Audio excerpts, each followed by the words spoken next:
ഒട്ടും സുഖമില്ലാത്തൊരു ദിവസത്തിലൂടെയാണ് കേട്ടോ ഞാൻ കടന്നു പോകുന്നത്. ഈ 2-3 ദിവസം കൊണ്ട് ഭയങ്കര ശ്വാസം മുട്ടലായിരുന്നു. അതാണ് വീഡിയോ ഒന്നും എടുക്കാത്തത്.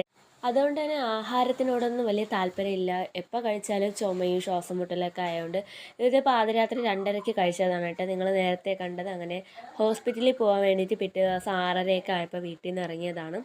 ഇത് നമ്മുടെ ആറ്റുകാൽ പോകുന്ന റൂട്ടാണ് കേട്ടോ. ഞാൻ PRSലാണ് കാണിക്കുന്നത്. മറ്റെല്ലാ ഹോസ്പിറ്റലിലും പോയി അവസാനം സഹി കെട്ട് PRSലോട്ട് പോവാണ് കേട്ടോ. പിന്നെ ഇത് നമ്മുടെ ബണ്ട് റോഡ് പോകുന്ന വഴിയില്ലേ, നമ്മുടെ ഈ ആറിൻ്റെയൊക്കെ തീരമാണ്. ഇവിടെയാണ് ഈ ഞാറൊക്കെ നടന്നില്ല ആ ഒരു സ്ഥലം. അങ്ങനെ അമ്മമ്മയുടെ വീട്ടിലിറങ്ങി ഒരു ഗ്ലാസ് കട്ടനൊക്കെ കുടിച്ചു കേട്ടോ. ഒരു ഗ്ലാസ് അല്ല, 2-3 കുടിച്ച് ഒട്ടും വയ്യായിരുന്നു. മാമിയായിരുന്നു എനിക്ക് കട്ടൻ എടുത്ത് തന്നത് കേട്ടോ. ഡോക്ടറുടെ OP 10:30 ആയതുകൊണ്ട് തന്നെ അത്രയും സമയം നിൽക്കാൻ എനിക്ക് പറ്റത്തില്ല. അത് ഹോസ്പിറ്റലിൽ ഒരുപാട് പേഷ്യൻസ് ഒക്കെ വരുന്നത് നമുക്ക് ഭയങ്കര ഡിസ്റ്റർബൻസ് ആവും. അതും ഈ ഒരു അസുഖത്തിൻ്റെ ഇടയിൽ പിന്നെ അമ്മൂമ്മരായിട്ട് റെസ്റ്റൊക്കെ എടുത്തിട്ടാണ് കേട്ടോ പോയത്. നമുക്ക് 4th ഫ്ലോർ ആയിരുന്നു കേട്ടോ. ഞാൻ ലിഫ്റ്റിൽ 3rd ഫ്ലോറിലാണ് ഇറങ്ങിയത്. പിന്നെ സ്റ്റെപ്പ് കയറി ഡോക്ടറുടെ അടുത്ത് പോയി അങ്ങനെ കൺസൾട്ടൊക്കെ ചെയ്തു. ഡോക്ടർ പറഞ്ഞു ഈ ഒരു ഇത് നമുക്ക് ഇൻഹേലർ കണ്ടിന്യൂസ് ആയിട്ട് യൂസ് ചെയ്താൽ മാത്രമേ ഇത് കുറയത്തുള്ളൂ എന്നാണ് ഡോക്ടർ പറഞ്ഞത്. എനിക്ക് പൊതുവേ ഈ ഇൻഹേലർ എപ്പോഴും റെഗുലറായിട്ട് എടുക്കുന്നതിനോട് വലിയ താല്പര്യമില്ല. പിന്നെ നമുക്കത് എടുത്താൽ മാത്രമല്ലേ കുറയത്തുള്ളൂ. അങ്ങനെ ഫാർമസിയിൽ കയറി അവിടെ ടോക്കൺ ഉണ്ട് കേട്ടോ. പിന്നെ അതൊക്കെ കഴിഞ്ഞ് ഒട്ടും സുഖമില്ലായിരുന്നു. ഒരു മെഡിസിൻ നമുക്ക് കുറച്ച് മെഡിസിൻ മാത്രമേ തന്നിട്ടുണ്ടായിരുന്നുള്ളൂ. ചുമയ്ക്ക് വേണ്ടിയിട്ട് പ്രത്യേകിച്ച് തന്നില്ല. കാരണം ശ്വാസം മുട്ടലിൻ്റെത് അത് നമ്മൾ ഇൻഹേലർ എടുത്താൽ മാത്രമേ തീരത്തുള്ളൂ. പൊതുവേ നമുക്ക് ഇങ്ങനത്തെ ബുദ്ധിമുട്ടുള്ളവർക്ക് മനസ്സിലാവും എന്തുമാത്രം പെയിനാണ് നമ്മൾ അനുഭവിക്കുന്നതെന്ന്.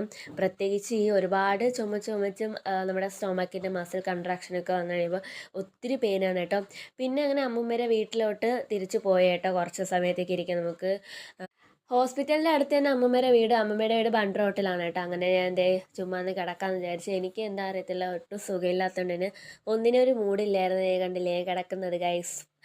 വീഡിയോ എടുക്കാൻ വേണ്ടിയിട്ടാണ് ഞാൻ ഇങ്ങനെ കിടക്കുന്നതെങ്കിലും ഒട്ടും സുഖമില്ലായിരുന്നു. പിന്നെ ചോറ് കഴിക്കാൻ വേണ്ടി പോയട്ടെ. ചോറും പിന്നെ നമ്മുടെ ഈ ബീട്രൂട്ട് തോരനും മരച്ചീനി കൂട്ടാനും പിന്നെ ഈ ഒരു പുളിശ്ശേരിയാണ് കേട്ടോ. പിന്നെ ഇത് കാണിക്കുന്നുണ്ടെങ്കിലും അത്യാവശ്യം മീൻ പൊരിച്ചതും കറി വെച്ചതൊക്കെ ഉണ്ടാകും. എനിക്ക് ചുമയുടെ ഒരു ഇത് കാരണം ഞാൻ നേരത്തെ പറഞ്ഞില്ല, ഫുഡൊന്നും കഴിക്കാൻ പറ്റിയില്ലായിരുന്നു. പിന്നെ ഇത് കുറച്ച് എങ്ങനെയെങ്കിലുമൊക്കെ കഴിച്ച് പിന്നെ അതെല്ലാം കഴിഞ്ഞ് ഒരു വടക്കടയിൽ കയറി കേട്ടോ. ഇവിടെ എല്ലാ വടയ്ക്കും 5 രൂപയാണ് കേട്ടോ. പിന്നെ സമൂസയ്ക്ക് 15 രൂപയാണ്. ബാക്കി എല്ലാത്തിനും 5 രൂപയാണ് കേട്ടോ. എല്ലാ വടയും ഉണ്ട്. ഉഴുന്നുവട, ഉള്ളിവട, ഈ ഒരു ബജ്ജി, പലതരത്തിലുള്ള ബജ്ജി ഉണ്ട് കേട്ടോ. ഞാൻ ഇവിടെ നിന്ന് ചുമച്ചപ്പോഴേക്ക് ഈ ഉപ്പുപ്പയും ഭയങ്കര സ്നേഹമായിരുന്നു കേട്ടോ. വെള്ളമൊക്കെ വേണമെന്ന് ചോദിച്ചു. ഇത് കൊഞ്ചിറവിളയിൽ നിന്ന് ആറ്റിലോട്ട് പോകുന്ന റൂട്ടാണ് കേട്ടോ. അങ്ങനെ അതൊക്കെ കഴിഞ്ഞ് വടയും വാങ്ങിച്ച് അവിടെ നിന്ന് ഇറങ്ങി ഞാൻ വീട്ടിലോട്ട് വന്നു.